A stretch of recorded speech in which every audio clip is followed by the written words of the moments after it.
कहानी का अगला भाग, पहाड़ों का रहस्य। रेगिस्तान में कई दिनों की यात्रा के बाद आखिरकार समीर और आरव दूर दिखाई देने वाले पहाड़ों तक पहुंच गए। सूरज ढल रहा था और आसमान नारंगी रंग से भर चुका था। पहाड़ों के बीच वही प्राचीन किला दिखाई दे रहा था जो उन्हें रेत के नक्शे में दिखा था। आरव ने हैरानी से कहा, समीर, वही किला, नक्शा सच था।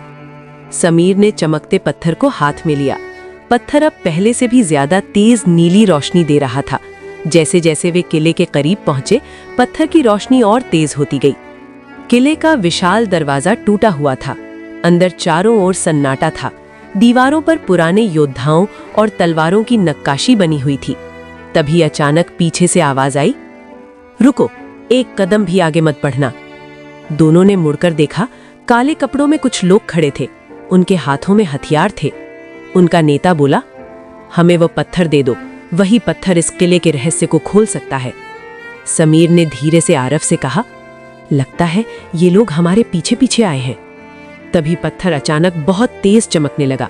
किले की जमीन हिलने लगी और सामने की दीवार धीरे धीरे खुलने लगी। अंदर एक गुप्त रास्ता दिखाई दिया। आरव चिल्लाया, समीर, जल्दी।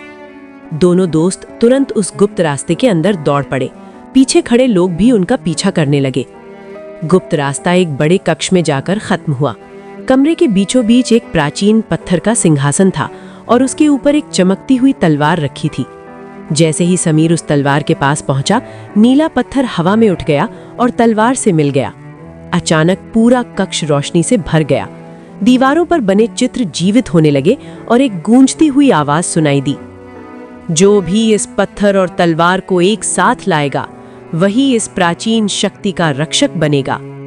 समीर और आरव एक दूसरे को देखने लगे। आरव मुस्कुराकर बोला, लगता है हमारी यात्रा अभी खत्म नहीं हुई।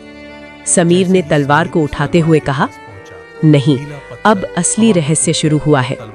उसी समय किले के बाहर तेज तूफान उठने लगा, मानो दुनिया को खबर मिल गई हो कि प्राचीन शक्ति फिर से जाग चुकी है। समाप्त, या शायद एक नई कहानी की शुरुआत। For next part, please share and subscribe.